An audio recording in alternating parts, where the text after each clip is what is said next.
কুমড়ো পাতার এই রেসিপি থাকলে গরম ভাতের সাথে না লাগবে কোনো সবজি, না লাগবে কোনো নামি দামি মাছ মাংস, এতটাই টেস্টি হয়।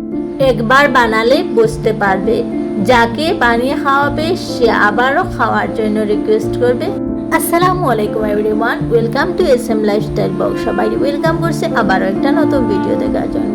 তো বন্ধুরা, আজকে আমি কুমড়ো পাতা একটি দারুণ স্বাদের রেসিপি নিয়ে এসেছি। তো এখানে আমি কয়েকটা কুমড়ো পাতা নিয়েছি, আর এখন কুমড়ো পাতার পিছনে যে আঁশ রয়েছে সেটা ছাড়িয়ে নেব। আর বন্ধুরা, আমি অফ ক্যামেরা কুমড়ো পাতা ভালোভাবে ধুয়ে নিয়েছি।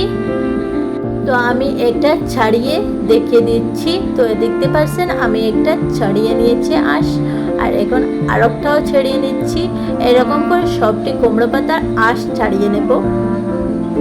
অবশ্যই কিন্তু আঁশ ছাড়িয়ে নিতে হবে, তাহলে শেপ দিতে সুবিধা হবে।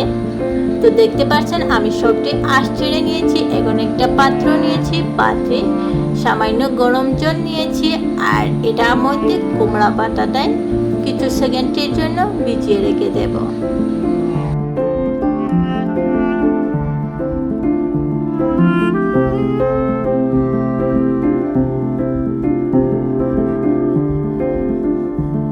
এখন আমি এটা একটু সাইডে রেখে দেব। আর এদিকে আমি কিছু মসুর ডাল 1 ঘন্টা আগে ভিজিয়ে রেখেছিলাম। তো দেখেন একদম ফুলে গেছে মসুর ডালটা। এখন ভালোভাবে ধুয়ে নিয়ে নেব। তো মসুর ডাল আমি ধুয়ে নিয়েছি। এখন একটা মিক্সার জারে দিয়ে আধবাটা করে বেটে নেব। চাইলে আপনারা শিলপাটায়ও এটা বেটে নিতে পারেন। তো আমি শিলপাটা নিলাম না, আমি মিক্সার জারে দিয়ে এটা আধবাটা করে বেটে নেব। একদম মিহি করব না। এখন ডালটাই আমার রেডি হয়ে গিয়েছে। তো আমি একটা বাটিতে নিয়ে নিচ্ছি। এখানে আমি অফ ক্যামেরা 1 গোটা বড় পেঁয়াজ কেটে নিয়েছি কচি করে, আর তার সাথে দিয়ে দিচ্ছি একটু আদা, তার সাথে দিয়ে দিচ্ছি কাঁচামরিচ 2-3টা। আপনারা চাইলে এটা নিরামিষভাবে করতে পারেন, পেঁয়াজ স্কিপ করে করতে পারেন। এখন আমি স্বাদ অনুযায়ী লবণ দিয়ে দিচ্ছি, একটু লাল মরিচের গুঁড়া দিয়ে দিচ্ছি, একটু হলুদের গুঁড়া দিয়ে দিচ্ছি, একটু জিরার গুঁড়া দিয়ে দিচ্ছি, আর চাট মশলা দিয়ে দিচ্ছি একটু চটপটা হওয়ার জন্য।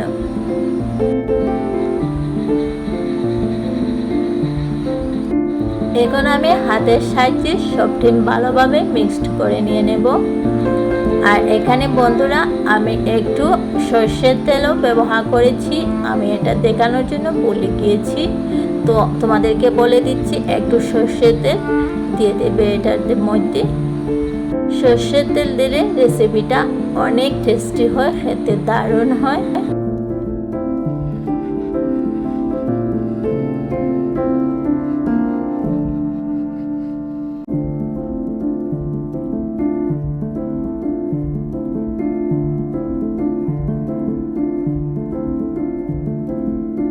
এখন আমি ডালটা সাইড করে রেখে দেব। আর দেখেন আমার পাতাটাই অনেক নরম হয়ে এসেছে।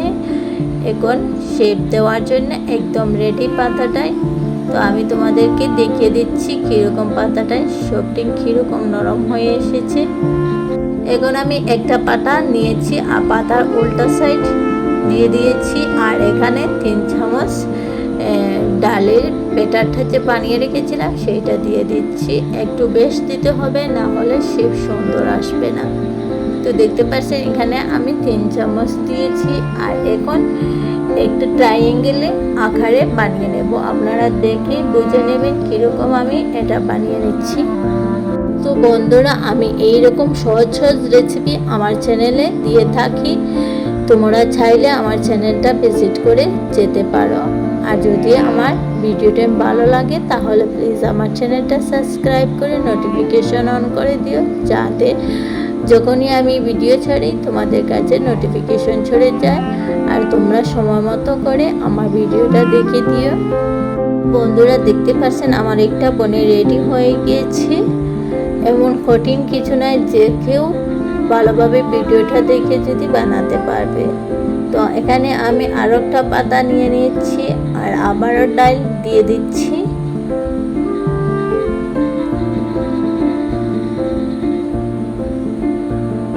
এখন আমি দুনো সাইড থেকে উঠিয়ে দিয়ে ট্রায়াঙ্গেল শেপে বানিয়ে নেব।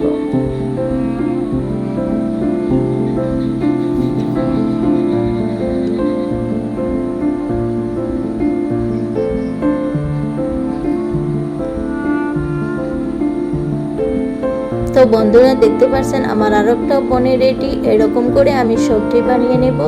তো ফাইনালি আমার সবজি বানানো হয়ে গিয়েছে, আর দেখেন কীরকম লুক এসেছে। এখন আমি চলে আসলাম চুলাতে, এখানে একটা প্যান বসিয়ে দিলাম, তারপর কিছু সরিষার তেল দিয়ে দিয়েছি।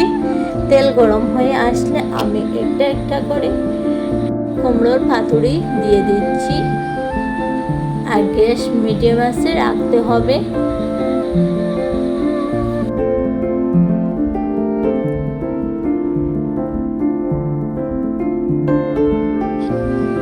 তো বন্ধুরা এরকম 2-3 মিনিট রেখে দেব। 2-3 মিনিট পরে ফিরে আসলাম, আর এখন পাল্টিয়ে দিয়ে দিচ্ছি।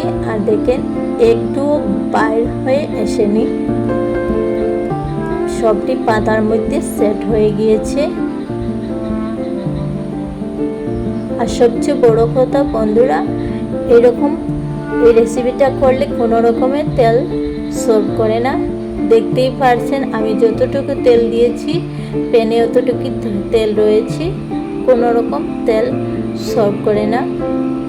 তো বন্ধুরা আমি অফ ক্যামেরা আবারও একটু পাল্টে দিয়েছিলাম।